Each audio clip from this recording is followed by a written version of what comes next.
I work for a large publicly funded hospital in the area, and I know that for a long time it's difficult for us to attract particularly mid-level practitioners like nurse practitioners and physician assistants, because being publicly funded we pay less. There are people who are attracted to our facility because we are also an educational institution, but ultimately people work for money, and people who spend a lot of money on their educations want a lot of money on their paychecks. Has the Congress addressed the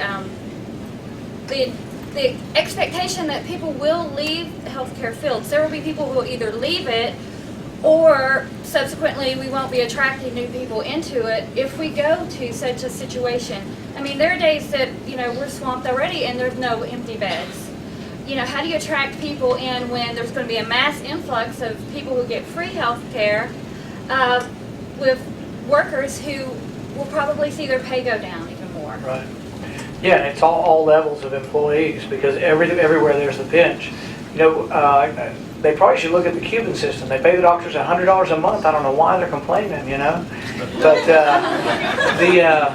it affects everywhere. But the whole thing is it's this overall squeeze. And anybody that's involved with hospital administration or any part of hospitals or medicine realizes that there's already a squeeze. It's been going on for 10 or 15 years now. And a lot of them are struggling to make ends meet because the fees are being reduced, and have been. It's an ongoing process.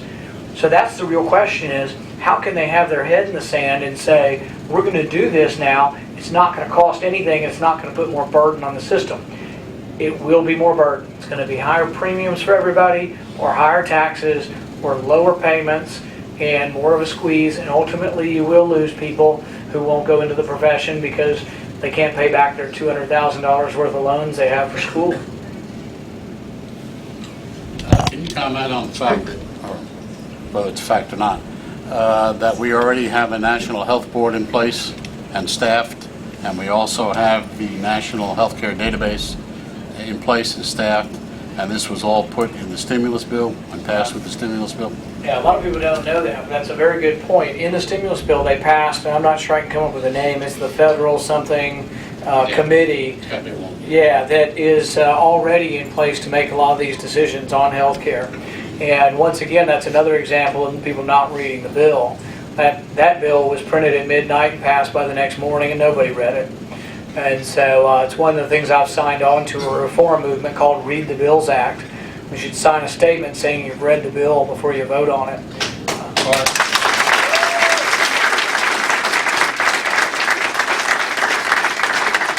hard for a congressman or a senator to do that when they're given a deadline of 12 hours.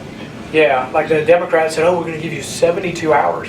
72 hours to read a 2,000-page bill that really you have to have the Federal Register with you, which is 79,000 pages.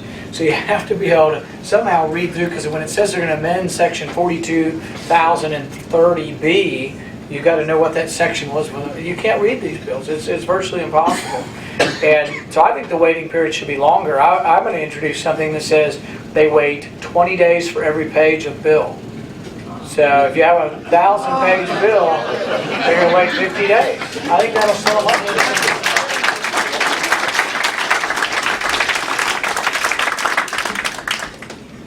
I think what you should sign, I don't think you can read every page of the bill. No way. But you can at least promise that your staff will summarize every part and every page of that bill. And that you have studied the summaries that they presented to you. I think you're right. And some of what I say is hyperbole, but we have to slow the process down. Right, exactly. The thing is, and I think these are good government type of issues that will cross party lines. It's not just Republicans that are unhappy about the size and length of the bills and how fast they go through them. It appears that nobody knows what's in the bills. It's Democrats too. It's independents. It's moderates. You name it. People are unhappy about government. That's what this whole Tea Party movement's about. 4,000 people in Louisville went to a Tea Party. 1,500, 2,000 came to a Tea Party in Lexington. People are unhappy. They're not all Republicans. They're not all Republican organizers. They're people that are unhappy about what's going on in government, want to take their government back.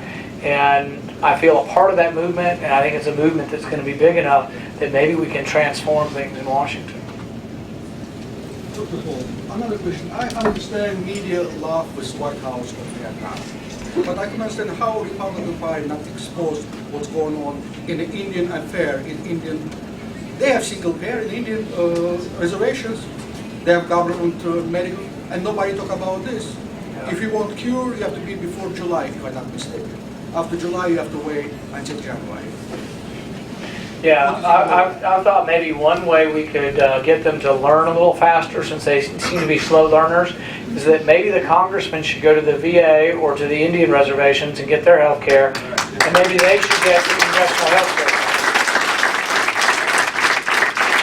I think there's one in the back over here. I'm about worn out anyway. Thank you very much for coming.